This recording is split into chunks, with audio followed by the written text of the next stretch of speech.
ছাত্ৰ-ছাত্ৰীসকল, আজি পাঠদান আৰম্ভ কৰিবলৈ লৈছো। তোমালোক সকলো সাজু হৈ আছানে বাৰু? পাঠদান আৰম্ভ কৰাৰ আগতে আমি আগৰ অধ্যায়ৰ কিছু কথা জুকিয়াই চাওঁ আহা। আগৰ অধ্যায়ত তোমালোকে মানুহৰ পাচন ক্ৰিয়াৰ বিষয়ে পঢ়িছিলা। এই পাচন ক্ৰিয়াৰ লগত পাচন তন্ত্ৰ জড়িত। এই পাচন তন্ত্ৰটো মুখগহ্বৰ, গ্ৰাহনলী বা গ্ৰহিকা, পাকস্থলী, ক্ষুদ্ৰান্ত, বৃহদণ্ডৰে গঠিত। এই সকলোবোৰ অংশ একেলগে মিলি পৌষ্টিক নলী বা এলিমেণ্টেৰী কেনেলৰ সৃষ্টি কৰে। আজি আমি পৌষ্টিক নলীৰ বিভিন্ন অংশৰ বিষয়ে আলোচনা কৰিম। আমি মুখেৰে খাদ্য খাওঁ। এই খাদ্য গ্ৰহণ কৰা এই প্ৰক্ৰিয়াটোকে অন্তঃগ্ৰহণ বুলি কোৱা হয়। আমি খাদ্যবোৰ দাঁতেৰে চোবাই সৰু সৰু টুকুৰা কৰোঁ। প্ৰতিটো দাঁত একোটা পৃথক দাঁতৰ আলু গুৰিলৈকে থাকে। আমাৰ দাঁতবোৰ দেখাত বেলেগ বেলেগ। এইবোৰে বিভিন্ন ধৰণৰ কাম কৰে। সেইমতে দাঁতবোৰক বিভিন্ন নাম দিয়া হৈছে, যেনে কিন্তক, ছেদক, পুৰপেশক, পেশক। বিভিন্ন প্ৰকাৰৰ দাঁতৰ কাম। কিন্তকৰ সহায়ত খাদ্যবস্তু কামোৰা আৰু ছিঙিবলৈ ব্যৱহাৰ কৰা হয়। ছেদকৰ সহায়ত ফুটোৱা আৰু ফালিবলৈ ব্যৱহাৰ কৰা হয়।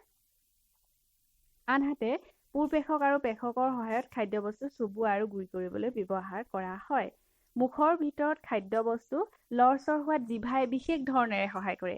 জিভা হ'ল এখন মঙহাল মাংসপেশী, যি মুখগহ্বৰৰ ওলোটা ফালে লাগি থাকে। জিভাত থকা স্বাদমুকুলৰ সহায়ত খাদ্যৰ বিভিন্ন সোৱাদ পাব পাৰি। আমি খোৱা খাদ্যবোৰ গ্ৰাহনলী বা গ্ৰহিকাৰে পাৰ হৈ যায়। গ্ৰাহনলীৰ বেৰৰ বিশেষ গতিয়ে খাদ্যবোৰক তললৈ ঠেলি দিয়ে আৰু খাদ্যবোৰ পাকস্থলীত সোমায়।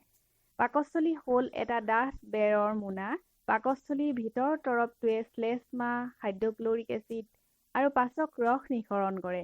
শ্লেষ্মাৰ কাম হৈছে পাকস্থলীৰ ভিতৰৰ তৰপটোক ৰক্ষা কৰা। আনহাতে এচিডৰ কাম হৈছে খাদ্যৰ লগত সোমোৱা বহুতো বেক্টেৰিয়াক ধ্বংস কৰে আৰু পাকস্থলীক আম্লিক মাধ্যম কৰি তোলাত সহায় কৰে। আনহাতে পাচক ৰসৰ কাম হৈছে প্ৰটিনবোৰক ভাঙি সৰল উপাদানলৈ পৰিৱৰ্তন কৰে। পাকস্থলীৰ এটা মূৰে গ্ৰাহনলীৰ পৰা খাদ্য গ্ৰহণ কৰে আৰু আনটো মূৰ ক্ষুদ্ৰান্তত মুকলি হয়। ক্ষুদ্ৰান্তটো হ'ল 7.5 মিটাৰ দীঘল অতিকৈ পাক খোৱা নলী। ই যকৃত আৰু অগ্ন্যাশয়ৰ পৰা নিঃসৰণ হোৱা ৰস গ্ৰহণ কৰে। যকৃত দেহৰ আটাইতকৈ ডাঙৰ গ্ৰন্থি। ইয়াৰ পৰা পিত্তৰস নিঃসৰণ হয় আৰু পিত্তাশয়ত জমা হৈ থাকে। পিত্তৰসে চৰ্বি হজম হোৱাত সহায় কৰে। আনহাতে অগ্ন্যাশয় ৰসে কাৰ্বহাইড্ৰেট, চৰ্বি আৰু প্ৰটিনৰ ওপৰত ক্ৰিয়া কৰি সিহঁতক সৰল উপাদানলৈ পৰিৱৰ্তন কৰে। সাধাৰণতে ক্ষুদ্ৰান্তত খাদ্যৰ সকলো উপাদানৰ সম্পূৰ্ণৰূপে পাচন ঘটায়। কাৰ্বহাইড্ৰেট ভাঙি সৰল চেনি যেনে গ্লুক'জলৈ ৰূপান্তৰিত হয়। স্নেহ পদাৰ্থবোৰ ফেটি এচিড আৰু গ্লিচাৰলৈ ৰূপান্তৰিত হয় আৰু প্ৰটিন এমিনো এচিডলৈ ভাঙি যায়। ক্ষুদ্ৰান্তৰ ভিতৰৰ বেৰত হাজাৰ হাজাৰ আঙুলি সদৃশ বাহিৰলৈ ওলোৱা অংশ থাকে। এইবোৰক ভিলাই বুলি কোৱা হয়।